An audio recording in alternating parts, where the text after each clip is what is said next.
ఆయన స్వామివారా? స్వామివారు కాదు, అరుణాచలేశ్వరుడు అనేది తండ్రి పేరు కాదు, అది భక్తుడి పేరు. అది ఆహా. ఆ భక్తుడు పరకాయ ప్రవేశం చేసి ఆయన బల్లాల గోపురం ఉంటుంది అక్కడ, మీకు గతంలో చెప్పాను. బల్లాల గోపురం ఉంటుంది, అరుణాచలేశ్వరుడి గోపురాలు ఉంటాయి.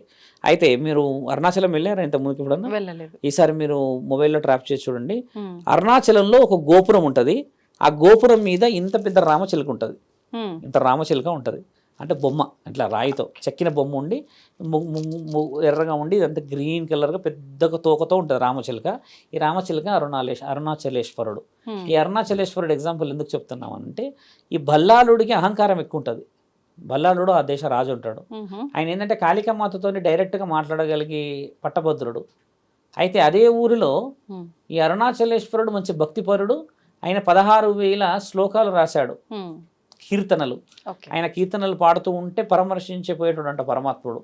ఆయన సుబ్రహ్మణ్యేశ్వరుడి స్వామి యొక్క భక్తుడు. ఆయన వరప్రసాదంతో పుడతాడు. ఆయన బల్లాలుడు కాదు, అరుణాచలేశ్వరుడు. బల్లాలుడిది వేరు.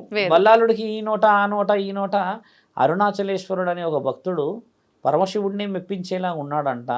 ఆయన కీర్తనలు వింటే చాలా మైమర్చిపోతున్నారంట ఊరూరా.